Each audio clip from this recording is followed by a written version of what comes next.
Good morning. Well, let's just say it's morning anyway. I don't really know how to even approach half the stuff that's going on right now, and I was trying to cut out pieces for my quilt that I'm designing, and I was standing there and I felt like I couldn't catch my breath. I was just sitting there going, and I was feeling a little queasy, and I realized what was going on.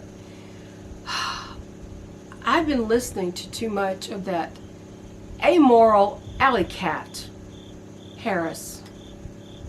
Spout lie after lie that's even Snopes, leftist Snopes, fact checker, has said is all a lie. But she keeps doing it.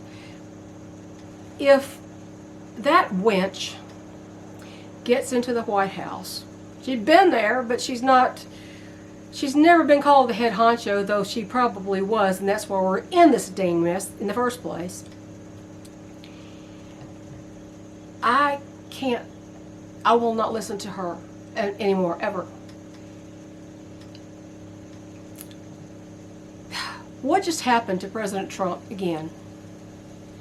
And there are some questionable stuff about that. I mean, I've got a lot of questions, and I'm not even going to go there because I think a lot of people address the question. And the guy saying at this press conference saying, well, he's not the sitting president, so we didn't have to cover out here in the bushes. It's like, what are you talking about? He's already had an assassination attempt on his life, and you're not going to cover the bushes that surround the golf course? What's wrong with you? Well, what's wrong with him is probably on the wrong side. But what would make me so sick listening to her and listening to all these people defend her and gaslight President Trump and all the citizens in Ohio and everywhere else that have a Haitian issue. It's a crisis, actually. I realized why I was so sick. This is exactly how third world countries are born.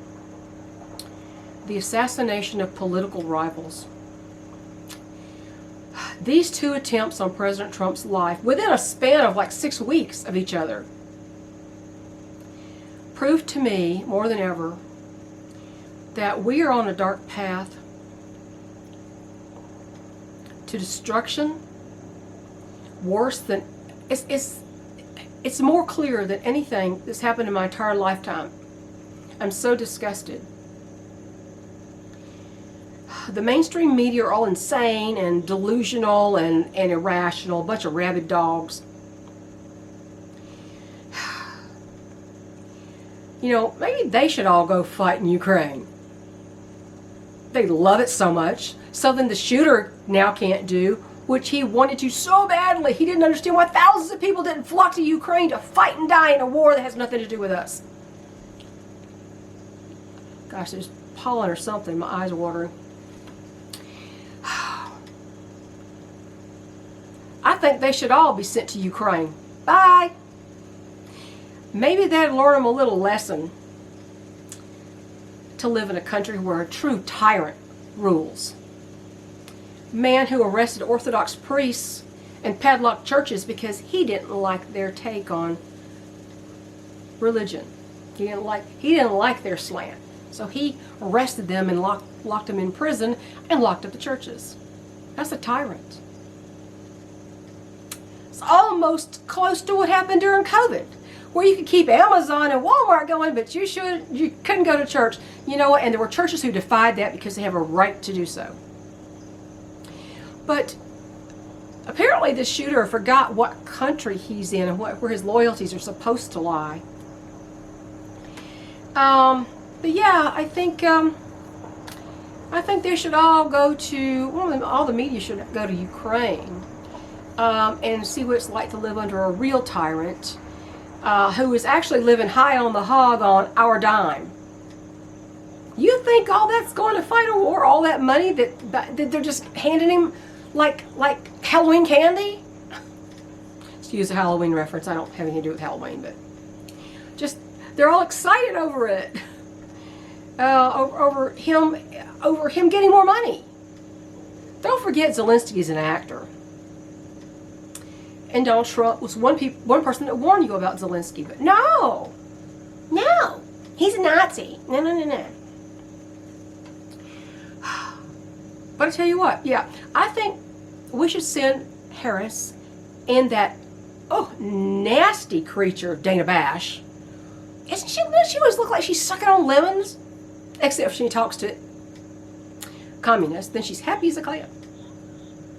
We need to send Harris and a hard woman propagandist Dana Bash to Haiti. Actually, I think so we can get a good, clear picture of what this administration is doing to our citizens by importing these people from a barbaric country full of warlords and gangs running it. A country that practices voodoo, which is what they need the cats for. Bones and the blood are used in the rituals, okay? I linked Man in the Caribbean saying, it's not a joke and it's not conspiracy theory, it's a fact. I'm from the Caribbean. I talked to plenty of these people. They're very proud of what they do. Well, let them do it, but not here. They can go back where they came from and do it there. But see, none of these people are coming here to assimilate and obey our laws and become an American citizen. They're coming here to continue their barbaric Dark Ages lifestyle with a pat on the head from our government. But I've been so sick because I know what's coming. I know what's coming. If they continue on this path, and I get a little emotional about this, then we will be the new Cuba or the new Venezuela. People who lived in those countries, who were born in those countries and came here legally and became citizens because they wanted to, because they loved this country. Those people are having flashbacks. But you know, the intelligence level of this entire country has dropped into the imbecile range, unfortunately. And they don't see that they are running the country right into a brick wall. And it's going to be a horrific, fiery crash.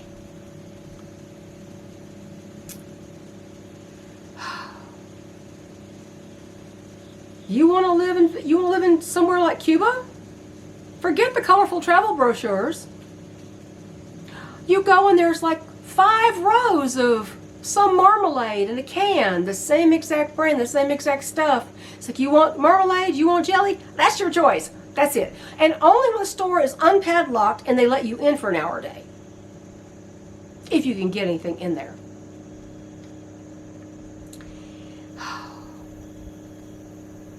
You want to ask permission to drive down a road? You want to have papers with you everywhere you go? Do you want the government to suddenly say, you know what? We'd like to put some kind of center here for the refugees.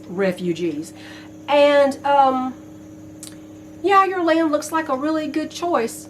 Bye, find somewhere else to live. And they take it. That's what we're headed for.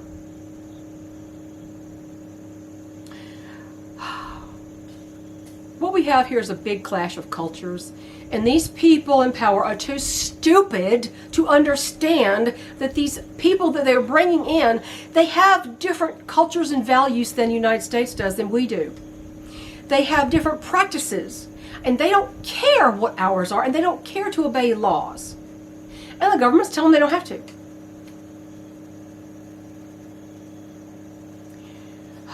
This is the downfall of the United States.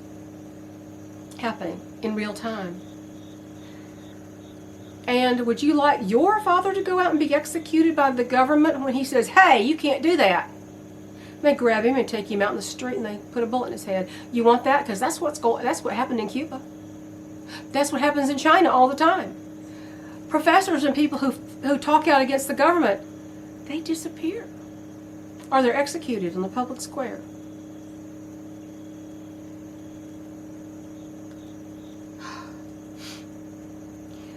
This has nothing to do with racism. That is such a tired subject. I don't care what color your skin is. I don't care where you came from. What I care is what you do when you get here. And I care what your culture is. If it jibes with my moral, conventionally moral, traditional mindset, if it doesn't jibe with that, and you're putting my family in danger, you need to leave. No, it has nothing to do with zero to do with race. Zero. But the media is too stupid. And what bothers me is I don't quite get why people would vote for this woman a second time, or vote for Harris Biden a second time. Harris Walz is even worse than the Biden Harris. Why would they vote for her a second time? Fool you once, shame on her. Fool you twice, shame on you. You vote a second time for this, I think you need to go live in Haiti or Cuba. Or head over to Ukraine and grab a gun and let's see what happens to you. I tell you what, when I saw this assassination attempt, I thought, oh my God, this is what we said was going to happen. They're not going to stop trying. And you notice, the first one was a week after the debate, the first debate with with Biden and Trump, the one that killed Biden. It was the end of him. And the second attempt was a week after the last debate with Harris and Trump. Interesting timing, isn't it? And the people like Dan Goldman, who said, this man needs to be eliminated, talking about Trump before that assassination happened, the attempt happened, he needs to be investigated. He needs to be locked up. Because when you say things like that, and you think you got your free speech to say that, you do. But you also suffer the consequences of it. That sounds like an actual conspiracy to me. No, he should be investigated. Harris should be investigated for her role in this. She got desperate after the debate and everybody said, well, she won. She didn't win. She had lines memorized and she didn't even answer the questions. She had a pat number of paragraphs memorized. And every time they asked her a question, she picked one and she recited it. It had nothing to do with the question usually. And then she starts rehashing all the old debunked stories that even Snopes even they say is a lie. But it didn't go her way because her numbers dropped. People are not every person is stupid out here. They're still thinking people who see what's going on. And I think if it was me and I'd voted Harris the first time and I saw what they were doing, I would have just said, vote for the other guy. That's it. I'm done. I'm done with these people. So many people have done that. But when I heard about this second assassination attempt, I'm thinking, why didn't they have that covered? Again, a mistake or a plan? Oh, and that's the first thing I said was keep it away from the FBI. That's what a lot of other people said. People who've been operators in the military field, and they're saying, keep it away from the FBI. Ron DeSantis, don't give this to the FBI. You take front and center. You keep them in the loop, but you take front and center. Another fox in the henhouse moment. You cannot prove to me that FBI is not complicit in this. Nobody's that bumbling and stupid except for Harris, maybe. But I see the writing on the wall, unfortunately. And I don't want to live in a country that used to be free most of my life, and it's now turning communist. And it's all smoke and mirrors. But when I heard about the second attempt, one thing I was a little confused about besides why is the shrubbery covered, and how the heck did he supposedly see a rifle barrel sticking out of shrubbery when the barrel is black and matte? It's a matte black, it's not shiny. So how do you see it sticking out of shrubbery? the Secret Service agent. I was even suspicious about that. I was really confused about the ceramic tiles in the bag. So, it's just full of ceramic tiles. I'm like, is he going to lay a bathroom floor after this? I mean, what the heck? And then I heard they were being used as some kind of redneck body shield. Boy, is that redneck. They wouldn't work anyway. Does it even work? I mean, the guy was just another delusional nut job. But he was probably being used by people who were smarter than he was. And they took advantage of his passion, his anti-American passion. But you know what? Here's my solution. Scrap the FBI entirely. Scrap them. Scrap all the federal law enforcement agencies. The worst thing they can do is let the FBI get anywhere near this so-called investigation. As far as I know, after I've seen the last few years, they could be complicit in this. They probably are. The states who are more in touch with the citizens they serve can handle everything better than any federal agency. They're not so far removed from reality. They see their citizens every day. But you know what? If you want a job botched, hand it to the feds. Boy, I tell you what, military veterans, especially those who serve more than one tour, like my husband, made a career to serve this country's defense forces.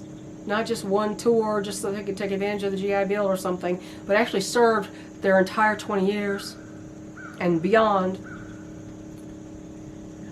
They know better than most how the federal government will botch anything you hand to them. So, for what it's worth, vote early and in person, and don't be lazy. Now, is voting going to solve this? No. Not if they've actually manipulated things. They do that like they did the last time. And so a friend of mine said, well, then if they say Harris Walls won after all the polls, the actual accurate polls are saying that she's getting lower and lower in the ratings, and he's getting higher and higher, and he's going to take states that you didn't think he was going to take. She said, then everybody will know they cheated. But I said, well, yeah, but what are they going to do about it? They didn't do anything about it last time. They let it stand. Oh, well, that wasn't enough to skew the results of the election. Prove that. Prove it. Nobody proved it to me. Didn't prove it to you? No, nobody proved it to me. One illegal vote means the entire election is illegal as far as I'm concerned. That's why I said, vote early and in person, because you're less likely to have your vote stolen by someone who grabs a mail-in ballot. Okay? You got to get there first. The only people who have to have mail-in ballots are the military who are overseas, contractors who are overseas, that kind of thing. People living away from their home state. I voted by mail-in when we weren't living in the state, per courtesy of the Air Force. Sure I did. But would I do it now? Hell no! Why? I just have to march myself down to the fire station, local fire station, right around the corner from me basically, and go vote on the first day of early voting. One thing I'm not is lazy.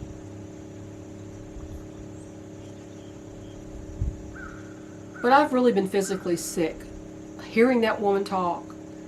Like I said, amoral alley cat. Scraped her knees really well coming up in their ranks. Get my drift. I can't stand the cackling. I can't stand the drunken statements. I can't listen to someone who hates me tell me how much she cares about me. She'd slit my throat in a heartbeat if she could. Or hire somebody else to do it. That's what happens in a third world country. That's what happens in a banana republic. That's what happens and still happens in Cuba and Venezuela. And then we'll all be eating cats and dogs. And it won't be because of some religious ritual or some culture. It'll be because we're starving to death. That's where we're headed. It makes me absolutely sick and disgusted. And if that pair gets in the White House, I'm done with this country. I'm done. I'm done. Am I going to actually move somewhere else? Well, Tell me anywhere else is more free. We're not free anymore, but what place is better than this? Abandoning ship is not always the answer. Sometimes it may be the only answer. I don't know. Only you can answer that for yourself. It's not what I'm going to do. But, you know, I can't do that anymore. My husband is 71 years old. And he has health problems that are not, he's eating well, but he didn't start this way of eating until like 2-3 years ago. So that means he had 68 years of bad food and standard American diet and seed oils and sugars, and although he wasn't big on sugar, but he had plenty of starches which turn into sugar, and growing up where his parents smoked like Cheech and Chong and inhaling secondhand smoke all his life. And there's genetics too. So we don't all have the same results from eating the same way. Now, it depends on how much damage you've already done to your body, whether it can recover. But you need to give it all it can to recover from the damage that was done. So if I don't get off of here, I think I'm going to keep talking, and I'm just going to ramble. And I can't listen to that evil shell of a person speak and lie and lie and lie and lie and lie and lie with impunity. And a prosecutor ought to know what happens to people who perjure themselves. Is it not perjuring herself when she stands up there and lies constantly? I mean, I know she's not in court, but so you have to have a hint of a moral, to have a conscience, to think maybe I should tell the truth. Well, honey, there's no maybe about it. You should tell the truth. I tell the truth. Sometimes reality is a hard thing to handle. It's a hard thing to admit what's going on. But if we don't, hello, Cuba. Here we go. I hope you guys have a good week. I don't know what the next shoe to drop is going to be. I just don't know. But all I can do is try to control what is within my control. And there's not much right now that's within my control. There really isn't. You best think about what you're going to do if they install these people, these communists, in our White House, in our constitutional republic. How are you going to live? How are you going to take care of your family and defend it and feed them? How are you going to do that? If you haven't grown a garden or tried to do something before now, or found your local sources for eggs and meats and things, you apparently don't care much about your family. Is it easy? Nah, nothing worthwhile ever is it? Adults know that. Be an adult. So, I'll catch y'all later. Remember, no lecturing, no pontificating, no arguing, or I'll just boot you out the door of my living room. Bye, y'all.